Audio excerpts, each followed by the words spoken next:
அஸ்ஸலாமு அலைக்கும் வரஹ்மத்துல்லாஹி வபரகாத்துஹு. நபி தோழர் அபூ ஹுரைரா ரலியல்லாஹு அன்ஹு அவர்கள் அறிவிக்கக்கூடிய நீண்ட ஹதீஸில் இருக்கக்கூடிய ஒரு பகுதியை நான் சொல்கிறேன். இந்த ஹதீஸு ஸஹீஹ் முஸ்லிமில் பதிவு செய்யப்பட்டிருக்கு. படைத்த ரப்புல் ஆலமீன் ஒரு மனுஷனை மறுமை நாளில் விசாரிப்பான்.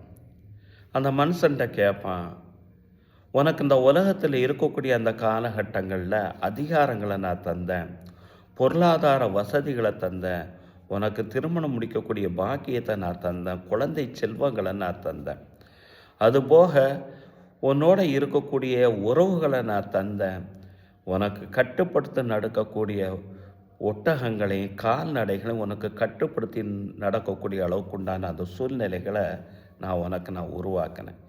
இதையெல்லாம் நான் செஞ்ச மறுமை நாளில் இந்த நாளில் என்னை சந்திப்பதை பற்றி நீ என்ன நினைத்து கொண்டிருந்தாய் என்பது தான் அந்த மனுஷன்கிட்ட கேட்கக்கூடிய விசாரணை.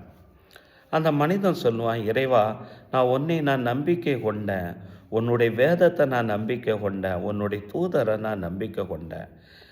இந்த நாளை நான் சந்திப்பதை உண்மையிலே நம்பிக்கை கொண்டு அதை உண்மைப்படுத்தவும் செஞ்சேன். உன்னை எந்த அளவுக்கு புகழ முடியுமோ அந்த அளவுக்கு நான் புகழ்ந்து கொண்டு தான் நான் வாழ்ந்து கொண்டு இருந்தேன்.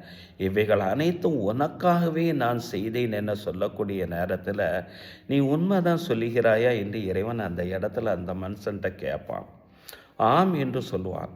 உனக்கு எதிரான சாட்சிகளை இந்த இடத்துல கொண்டு வர முடியும் என்று இறைவன் அந்த இடத்துல சொல்லக்கூடிய நேரத்தில் அந்த மனசில் நினைத்து கொள்வானா, எனக்கு எதிரான சாட்சிகளை இந்த இடத்துல எவ்வாறு கொண்டு வர இயலும் என மனசில் நினைக்கக்கூடிய அந்த சூழ்நிலையில் இறைவன் அந்த மனிதனுடைய தொடைக்கும் அவனுடைய சதைகளுக்கும் அவனுடைய எலும்புகளுக்கும் உடல் உறுப்புகளுக்கும் உத்தரவிடுவான்.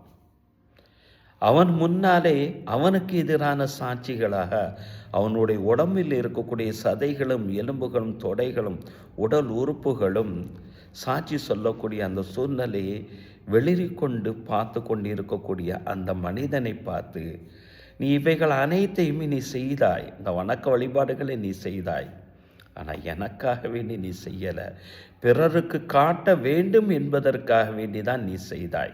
தாலிக்கல் முனாஃபிக், அவன் முனாஃபிக், நீ முனாஃபிக் என்று அல்லாஹ் தஆலா சொல்லிவிட்டு அந்த இடத்துல மிகவும் கடுமையான கோபத்தோட இறைவன் சொல்லுவான், இவன் முனாஃபிக் என்று நயவஞ்சகன் என்று சொல்லுவான் என்று நபி ஸல்லல்லாஹு அலைஹி வஸல்லம் அவர்கள் இந்த ஹதீஸை முடிக்கிறாங்க.